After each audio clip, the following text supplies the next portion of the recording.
Okay, good morning, everyone. Thank you for joining us on a Saturday morning. Nice to see so many people join and be interested in Montessori. I'm Kerryn, I'm the director at the Redwood Nursery in Khalifa. And I'm Louisa, I'm the deputy manager at Redwood Bateen. So we're going to talk about emotional intelligence and how the Montessori curriculum supports that for your child. As we said previously, if you do have any questions for either of us, please put them in the chat box and we'll get to these at the end. Okay, thank you. Okay, good morning. So we're going to look at what is the Montessori method first. The Montessori method is an education system developed by Dr. Maria Montessori in the early 1900s. It's a child-centered method of education that follows the child. This allows them to develop at their own pace and develops lifelong love for learning, allowing them to reach their full potential. It is based on human development and observation by Dr. Maria Montessori. But who is Maria Montessori? Who was she? Maria Montessori was born in 1870 in Italy. She was born to educated parents, which was very unusual in this time for a mother to be educated.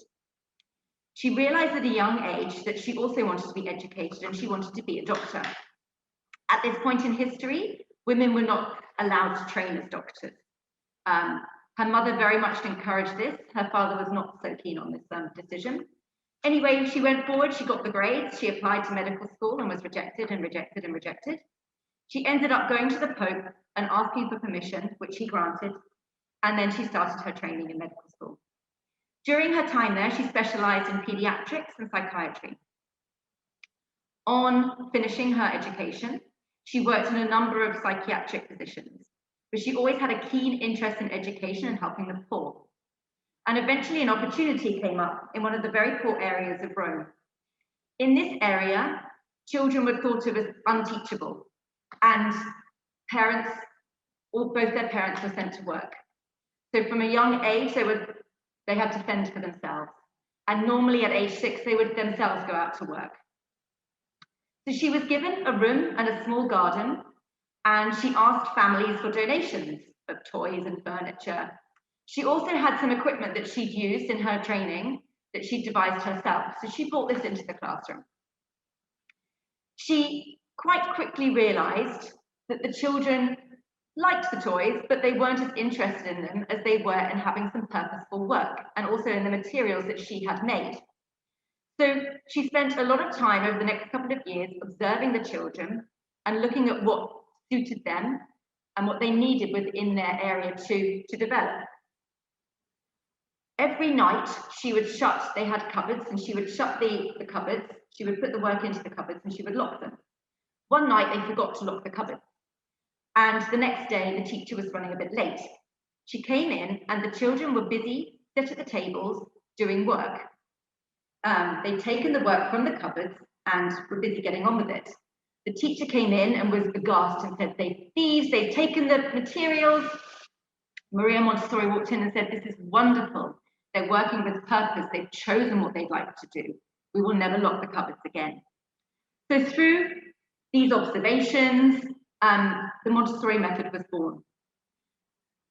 The children at this school were doing better than the children in the normal schools. So this sparked great interest in Italy and then spread worldwide. And she spent a lot of the rest of her career training people and traveling and talking about the Montessori method. So what is the difference between a Montessori environment and a traditional environment? So a traditional school, an early years school, you'd walk in, the children will walk in and they'll wait for the teacher to teach them. They will go from subject to subject to subject, and the teacher will have decided what they will be learning.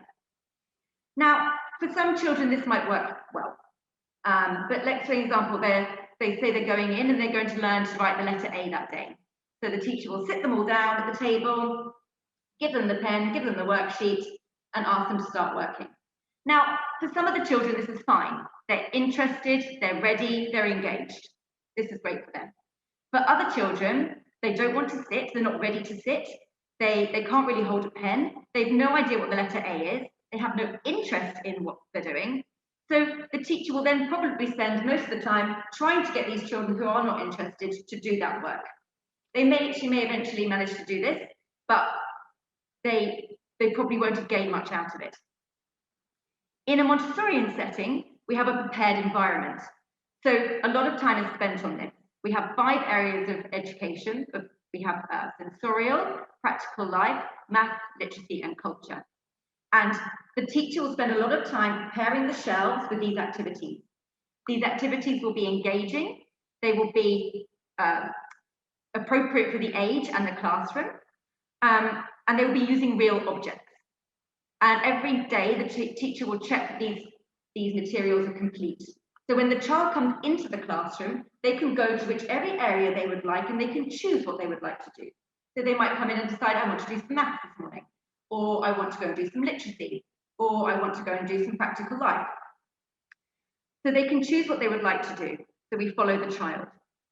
In a Montessori classroom, we also use real objects where possible. We will use glass and we will use crockery.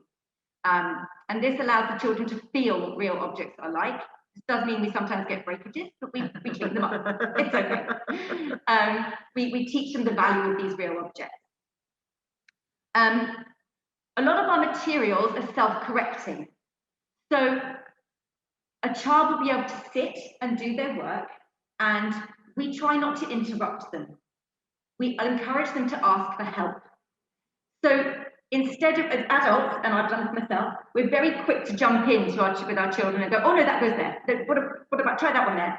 And correct them before they've even had a chance to think about what they're doing and self-correct. And in a Montessori environment, we step back and we step in where needed, but we very much from a young age ask them to ask for help. So we respect them. Another bit of the Montessori which is different is that they're mainly taught one-to-one. So we do have group activities in their topics. So at the moment we're doing dinosaurs. So we will have like a topic time and circle time. We would talk in a group about the dinosaurs. We will do science experiments, those kind of things. But the majority of the work is taught one-to-one. This allows a teacher to know exactly where the children are in the curriculum. It also allows the child to go at their own pace, which is really important for their learning. Because even though a child may be born on exactly the same day as another child in that class, they may have very different interests and be very different where they are in their learning. Repetition is also a big part of the Montessori environment. A child is allowed to take the work from the shelf and repeat and repeat and repeat and repeat. And when I'm explaining this to parents when they're coming round, I always talk about knitting. So as an adult, I find knitting quite hard. I would need someone would show me how to do a line of knitting, and then if they said to me, right, can you make a jumper? I'm not going to be able to make that jumper. I'm going to have to repeat and repeat and repeat until I've worked out how to do it and I've mastered that task. And it's exactly the same in a Montessori environment. To us, as adults, just doing simple pouring or transferring might look very simple, but to those little hands, it's quite complicated. And they, to allow them to repeat and repeat and repeat allows them to master that task. Yeah, that's really different. So we have then the 5 key areas in the classroom. The first one that children will go to is the practical life. The practical life is basically for them to be able to learn practical life skills. We have care of self, care of environment. We use child size and real objects where possible. So like I said, we use glass and crockery. Children will be able to practice spooning, pouring, watering plants, washing their hands, setting the table, and it's purposeful work. And they really, really enjoy this area of the classroom. It allows them to build their concentration, to build their coordination, to build their fine and gross motor skills up, their pincer grip, and it prepares them for later work in the Montessori classroom. We also teach them the Montessori work cycle, which is the respect for the classroom. So they learn to take the materials from the shelf and then put them back on the shelf when they've finished, as they found them. Montessori had a very famous quote: never help a child Never help a child with a task they feel they can succeed. And this is something that we really try to do in the Montessori environment. Okay, one of our other sections of the classroom is the sensorial section. Now, this has lots of very beautiful natural materials that the children can explore at their own pace. Sensory exploration for a child begins at birth. A newborn starts to study his surroundings through his senses. As soon as they are born, they naturally start to observe. You know, as you would know yourself, as your child gets older, you know, they'll pick things up. They might like the touch of one thing, or the feeling of, you know, the food they're eating when they start to play with their food. And everything they sort of start to explore goes in their mouth. So this is the start of their sensory exploration. So sensorial learning is a natural way to gain knowledge of our environment. It's a natural brain process that can be developed and refined by using the Montessori materials in this area. As Confucius said, I hear and I forget, I see and I remember, I do and I understand. This holds true at the early stage for our young ones. What we believe that doing and allowing our children to engage in sensorial activities is how they learn best. They need to be encouraged to try these new activities so they can build their confidence to take part in their own learning, make their own decisions.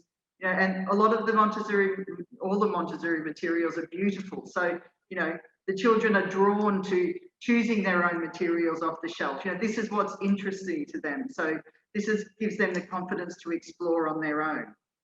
The purpose of sensorial activities is to aid in the development of the child's intellectual senses, which develops the ability to observe and compare with precision.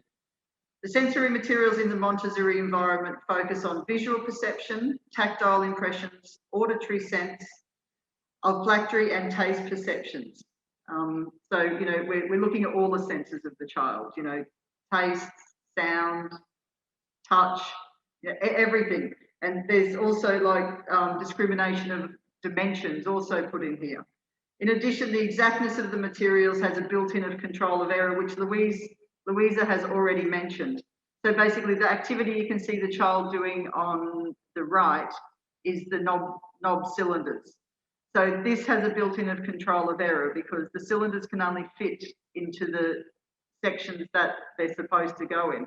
So if the child has done it wrong, they can see that themselves visually and go back and correct themselves.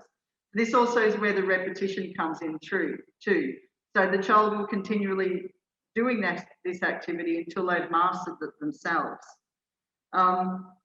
Also, this leads on to our next section of languages and literacy. So children in the Montessori classroom learn to write before they learn to read. So the activity that we just showed you previously is also a pre-writing activity because it starts to develop the pincer grip of the child because they have to use that to pick up the knob cylinders. So this allows them to develop the muscles to be able to hold a pencil. Also, we have lots of pre-writing activities in the Montessori classroom, whether it's using scissors or creative malleable materials. So, you know, we're working the little muscles in those hands for writing readiness. So in the Montessori classroom, we introduce the phonetic sound before we introduce the name of the letter. So Montessori children are introduced to letters as symbols and their corresponding sounds as opposed to the name of the letter. So we would call it K-A-T, not C-A-T. So the children start to learn the sounds. And then the children will trace the sounds while they pronounce the letter, or the teacher will pronounce the letter. Children see and feel the shape of the letter and its sound. In this way, the child identifies the phonetics of the alphabet, and then they can start practice writing. Ironically, as the child will learn to write, they're also learning how to read by working to put the letter and sounds together. So if they're writing, say they're writing cat, they're going ka-a-t. So then as they compose these letters, they will turn into words and sentences and so on.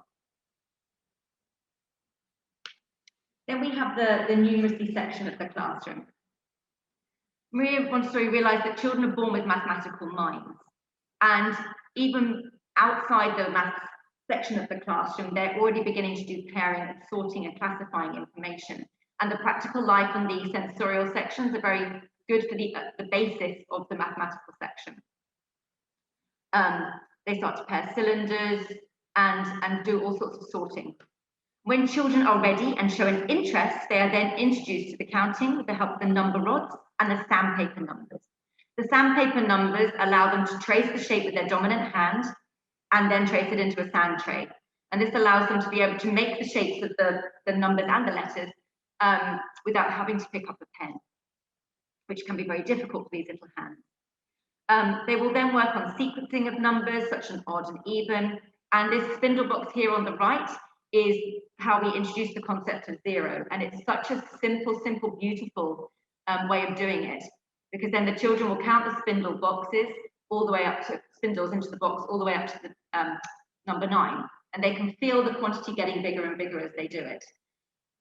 So this is why, another reason why the classroom being very ordered and complete is really important, especially with something like the spindle box. There has to be the correct amount of spindles there, because otherwise, if they get to the end and there's not 9, they will then go back and retrace their steps and work this out.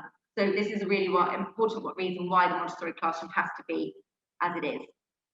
But this allows them to, like I say, work on quite complicated things such as odd and even numbers, and then start on the decimal system. And I think children in the Montessori environment get a really good foundation of the mathematics. Then we have into culture. Culture in the Montessori environment is history, geography, science, art, and music. And this helps them to learn about the world around them. We start with their sense of self. We look at who they are, where they live, what continent they live on, what country they live in, what continent they live on, look at the flags, so if it was the geography. Then we would be looking at, say, we've got 2 globes. We've got the sandpaper globe, which looks at as the rough for the land, and then the blue for the water to introduce those concepts. And as you can see in the picture on the right, we have the continent globe to introduce the 7 continents. We would then have a continent box. We would focus on the continent that we live in, and then we would go out from there. And in that continent box, we would look at the food that's eaten, the art, the costumes, the flag, all the things that are related to that continent. The cultural section is predominantly introduced in a group setting. So it'll be introduced at circle time in our topic work. And then where possible, that work will be put onto the shelves so the children can go and explore it later and work one-to-one on that, and maybe again with the teacher if they'd like. And this is a really lovely way to do the culture.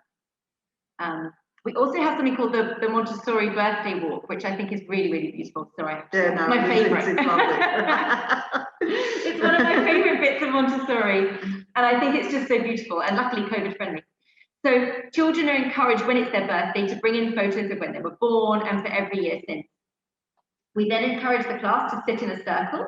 We would light a candle in the middle, and which would represent the sun. We have a picture of the sun.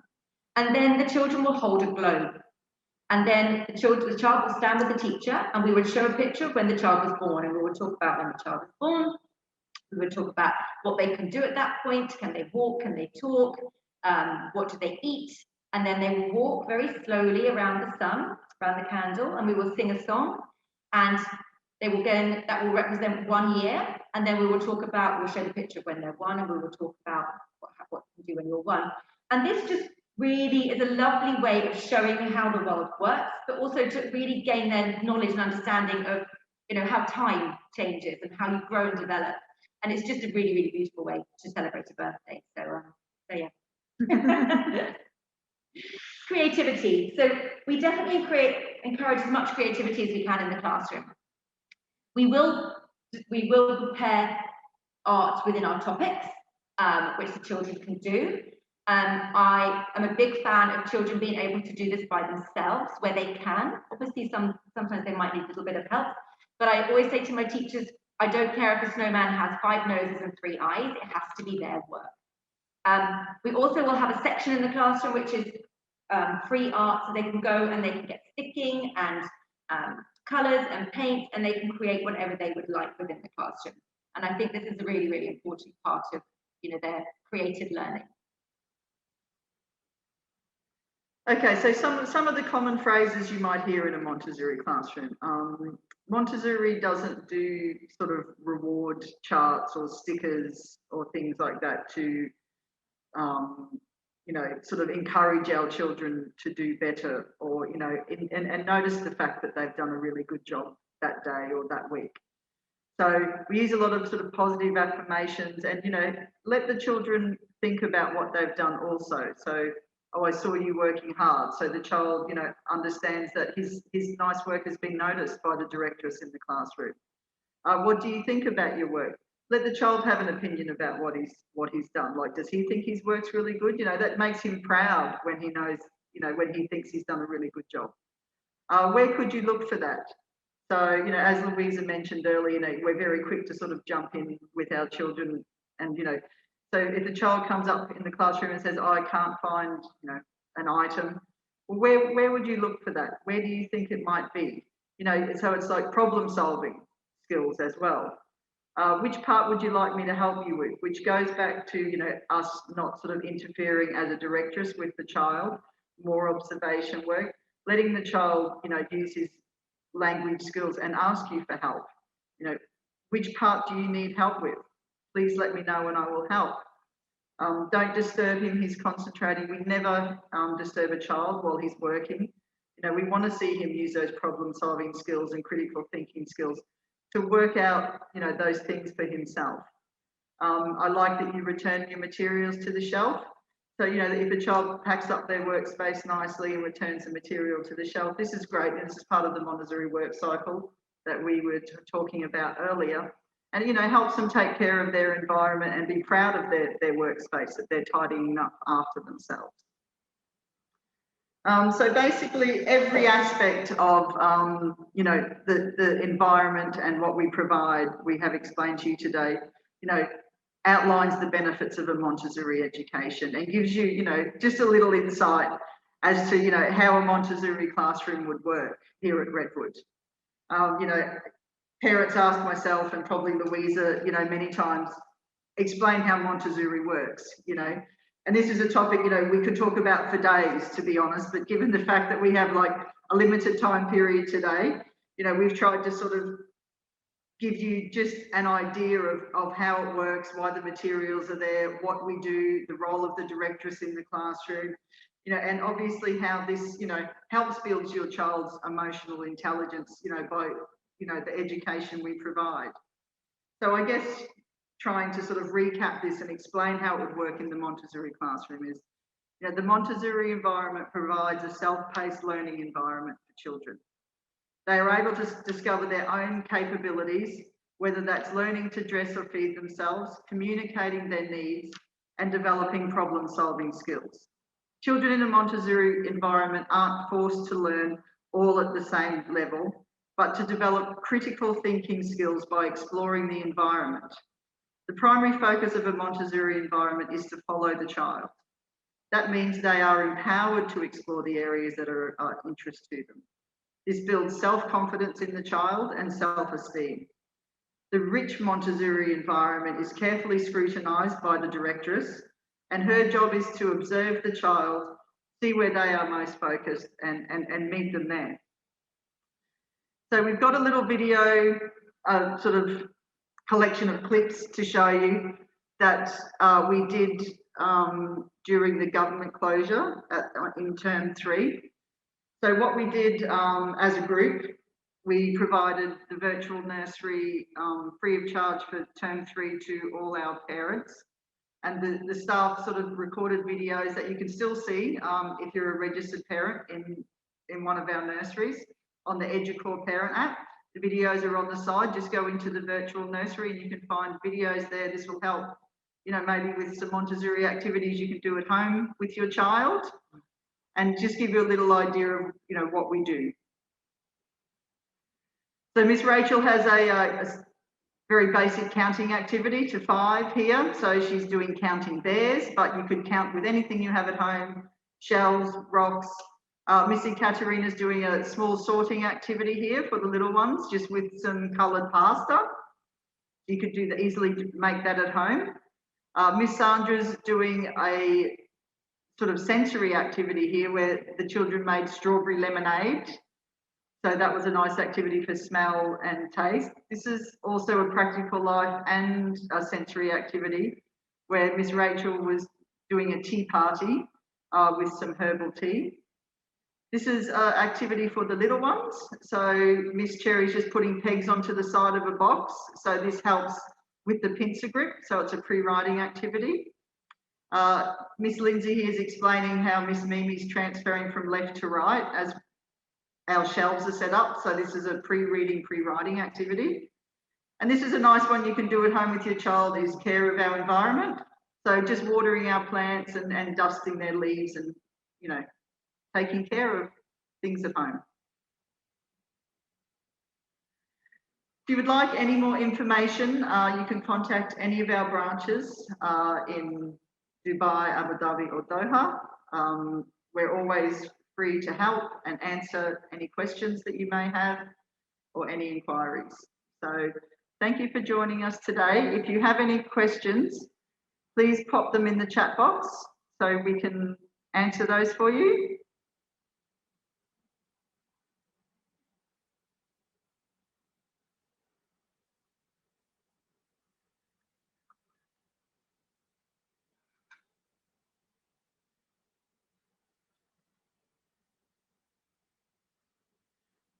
Anybody have any questions you'd like to ask?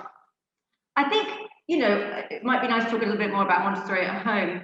It really can be quite simple to do Montessori at home. And what you could do is you could have like a kitchen cupboard in the kitchen where your child can get their own cups and their own plates and like nice forks and things. Your child can help set the table, which, you know, with a little bit of help, especially if they've got big plates, they can do. To help with cooking, you know, my little girl from age 2 has been making us breakfast on a regular basis. She cracks the eggs and she whisks them and she puts the salt and pepper in, and then she'll pour it in.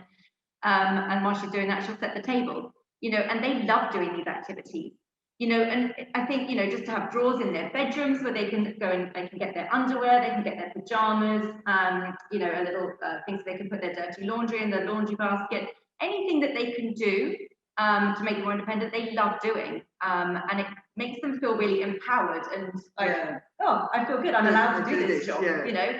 And I think, you know, just going around your house and seeing what you can change, like you could put some hooks on the wall, you know, maybe in their bedroom or in the hallway, so they can hang their coat up, or they can hang their at their height, at a child's height. Do you know what I mean? So the more independent you allow your child to be, you know, the more they'll excel in doing that, because they won't have to ask you to hang their coat up or their school bag, or, you know, get them to unpack their lunchbox when they get home from nursery. Yeah, exactly. Put their plate in the sink when they finish. That kind of thing. All little things. It really helps. There's a question about my child will hurt himself with glasses and plates. You know, this is a very individual one. So if you have to see how it goes. With my little one, what I did was I used to get those glass jars and with the purees in. And I would wash them out afterwards, and she would be sitting at the table because we did child-led weaning. And I would just put a little bit of water in. So if it spilt, didn't matter. I don't even think one did break, but I'm sure over the years we've had a few accidents, but not many. And I'm always surprised at how few accidents we do have in the classroom with these things, because they kind of understand, oh my goodness, like I'm entrusted with this. This is really exciting. So yeah, I think just start small. Just start small and then let them build their confidence with it, and you know, and then, you know, because obviously that's why we use real representations in the classroom, so children understand the weight and the feel, and you know, and things do break. That's a consequence when using real items, and children learn this very quickly. For my 1.5-year-old, what kind of activity or class will be performed? So that would be our playgroup class. Yeah. And they do want to start Montessori in this level. We have the 5 areas of the Montessori, and I'm always amazed with how much they can achieve. And I look through the door and I can just see them at their table doing their little Montessori work. we tend not to have too much glass and crockery in this room, if I'm being honest. That age group, yeah. No, we don't. We might have a plastic bottle, and we might have shells that are going into that. You know, we need to be mindful of safety, obviously, especially when they're putting things in their mouth. But it's amazing what they can do at a young age, and we'll have sensorial activities, painting. Lots of mark making. Yeah. Like chalk, crayons. You know, at the moment, everyone has their own single-use Play-Doh. Yeah. So we're using malleable materials. Lots of imaginative play. Yeah. Yeah. Music movements. Yeah. Things like that, you know, and repetitiveness of singing, you know, numbers, you know, learning things like that in songs, maybe introducing some primary colours. Yeah, definitely. Build up their confidence. Yeah, build up their confidence and, you know, their social skills as too, especially at this, you know, period that we are in now. Yeah. You know, a lot of children have really missed that sort of emotional and social interaction. Yeah. Just with, you know, what's happened with people being locked up and locked down. And so, you know, it's really important for us to work on, you know, developing those skills that a child would naturally develop at that age. Yeah. Anyway. Yeah. What do you think the child is a bad temper?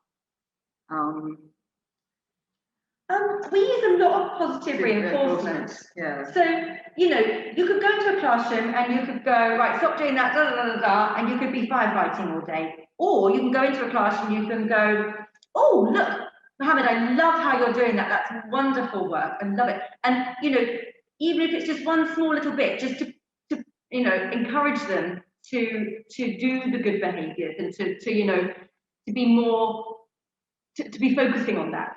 You know, it's very easy to be focusing on, oh, they did this, they did this, they did this. And actually, if you turn it around and you're focusing on their positives and not ignoring more behaviors you don't want, but maybe you just redirect them, take their hand, redirect them, just remove whatever it is without even talking about it. So there's no exclusion or anything like that. Absolutely It's a lot of redirection. Yeah. Obviously, if the child is old enough, you know, we will communicate to them, you know, ask them why they did that, you know, was there a trigger that led, you know, perhaps to the behaviour prior to the behaviour happening. Yeah. And that's a big part of the observation, isn't it? So you know, we're aware of all of that. Yeah. My child is shy and timid. Will Montessori help her? Definitely. I think, you know, Montessori helps everyone. You know, it's direct, it's done exactly for that child. So, you know, a child can come in, and if you were very shy and you had to do one big group activity and you move from group activity to group activity, that might be quite difficult for a shy child. Yeah. But, you know, for a shy child who comes in and they are allowed to choose us, if they want to sit over there and do that work and then move to something else, you know, we're very sensitive to how each child is within the classroom, and we will react accordingly, you know, and use a lot of, again, positive reinforcement and gentleness to, you know, to encourage that child to reach their potential. And small group presentations with maybe 3 to 4 children so they don't feel overwhelmed, you know, in a larger group of children. So, yeah, that would all help. Potty training. Everyone always asks about potty training. I think, you know, just rip the band-aid off to do it. So, you know, of course we will support with potty training. Obviously how we would broach it, you know, at my nursery anyway, we would ask the parent to start at home, maybe spend a weekend at home, remove the nappy. Once you've removed the nappy, you know, if your child is ready, please don't go back because it creates confusion for the child. And then, you know, at their next nursery day, bring in 6 or 7 sets of clothes, you know, and you know, and then our teachers will support that so that there's consistency between home and the nursery moving forward. So what they would do with a child who's newly potty training, they might take them to the bathroom every 20 to 30 minutes and just get them to sit on the toilet, whether they do something or not. You know, it's just getting them used to the process of this is what we do. And then obviously children are going to have accidents. That's happens. We're used to that. You know, we're trained for things like that. You know, and then as the accidents get less frequent, then obviously there'll be longer spaces in between when, as regularly as we take them to the toilet, and then they'll eventually just get into, you know, and requesting when they need to go. And I think, you know, they see their friends going as well, and we have small toilets. So all these things really help with that process.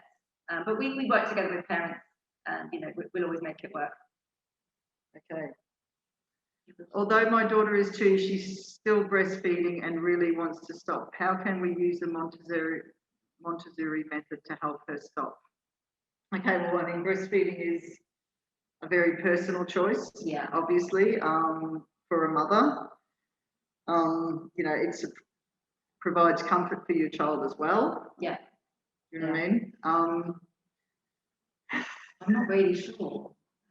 Yeah. That's a very difficult one. I mean, there's lots of things to look at, you know, about that. You know, what time is she breastfeeding? Is she only breastfeeding before bed at night as comfort? Do you know what I mean? That's more of a, I guess, breaking the cycle, perhaps, rather than. Yeah, is she doing it because she needs it, or is she doing it for comfort? I suspect at this age she might be doing it. And is she waking up in the night wanting it? I think there's a lot of questions that need to go around that. That might be good if you email in, and we can help you on an individual basis with that one. But I'd like to seek some advice on that as well. How would you recommend teaching the Montessori advice to the carer who looks after our children when we're at work? Good question. Very good question.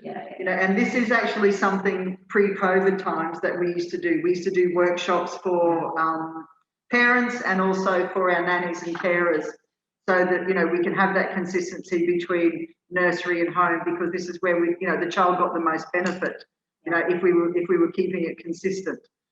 So maybe, you know, it is a good question, and, you know, it's very supportive to the child to do that. So, you know, maybe it's something we can do moving forward. Definitely. You know, we could do maybe a webinar training session, you know, for those that are interested.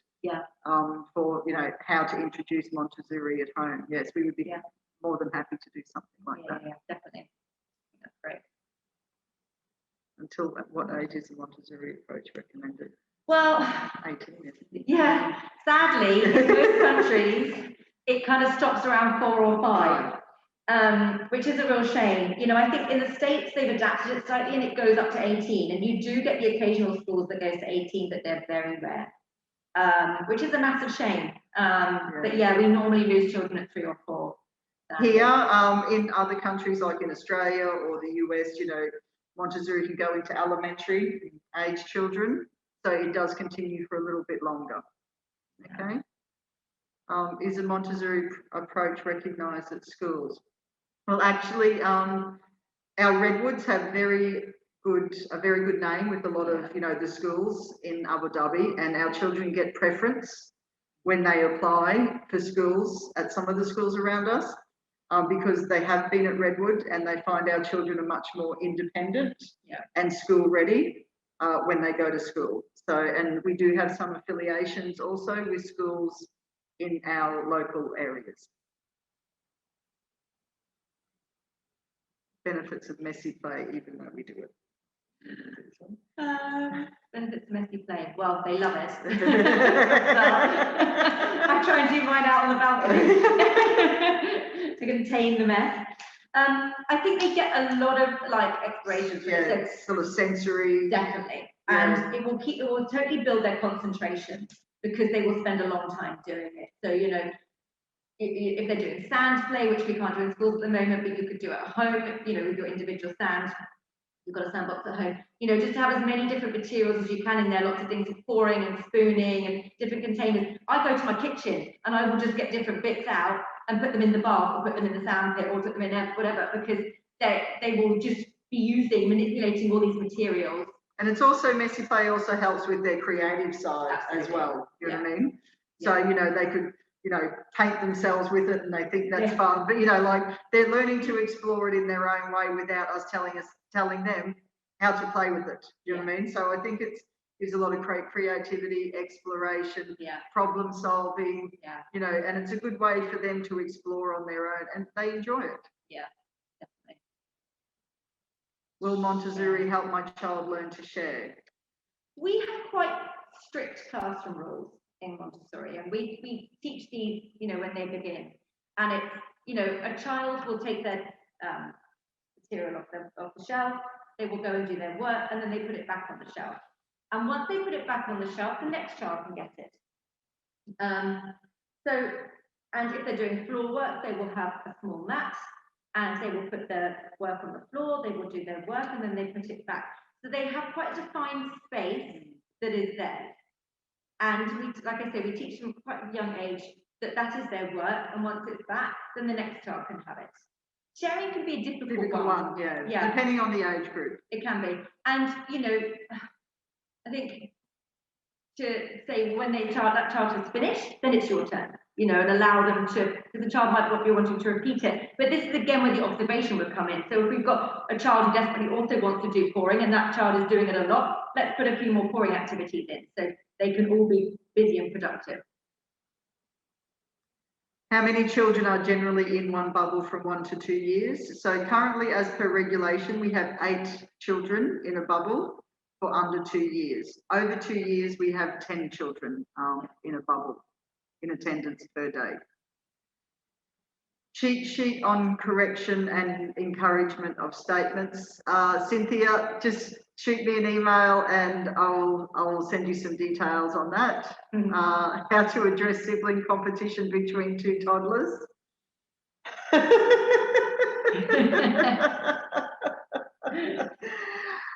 Yeah, this is always a difficult one. You know, my children still do it and they're not toddlers anymore. So, you know, just communicate is the best thing. Try and keep calm. You know, it's sibling rivalry will happen, I think, most of children's lives. So, yeah, just, you know, make sure you give both of them lots of positive praise for what they do you know what I mean? So they're not trying to, I guess, outdo each other, you know, all the time. Yeah.